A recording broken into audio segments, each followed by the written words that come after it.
Hi guys, my name is KB Prabhakar.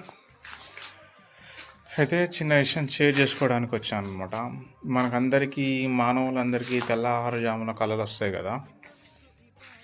అట్లాగే అవి నిజం అవుతాయి అనేది ఎంతమందికి ట్రూ అనేది, ఎంతమందికి నిజం అనేది అనిపిస్తుంది చెప్పండి ఫ్రెండ్స్.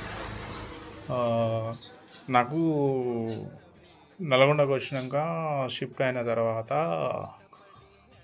ఒక ఫ్యామిలీ చనిపోతున్నట్టు డెడ్ కల వచ్చిందన్నమాట. అయితే వాళ్ళు మరి నల్గొండలో ఉన్నారో లేదో తెలియదు, కానీ ఇప్పుడైతే లేరు. ఒక సింగిల్ మదర్ అనమాట. వాళ్ళు మొత్తం హైదరాబాద్ షిఫ్ట్ అయ్యారు. మరి అక్కడ లైవ్ ఉన్నారా లేదో కూడా తెలియదు.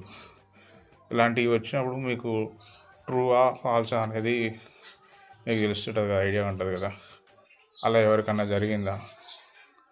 నాకు కూడా 2-3 సార్లు అట్లా వచ్చింది, కానీ నిజమో అబద్ధమో తెలియదు. కానీ కరోనా టైంలో అయితే 2-3 కళలు అట్లా వస్తే ఇద్దరు దోస్తు వాళ్ళు చనిపోయారు కరోనా టైంలో.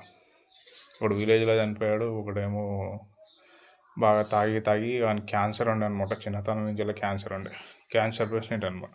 వాడు చచ్చిపోయాడు. సో ఇట్లాంటివి ఎప్పుడన్నా మీ లైఫ్లో జరిగాయా? ట్రూ జరిగినాయా, వాళ్ళు జరిగినాయా? ఇదని చెప్పండి ఫ్రెండ్స్.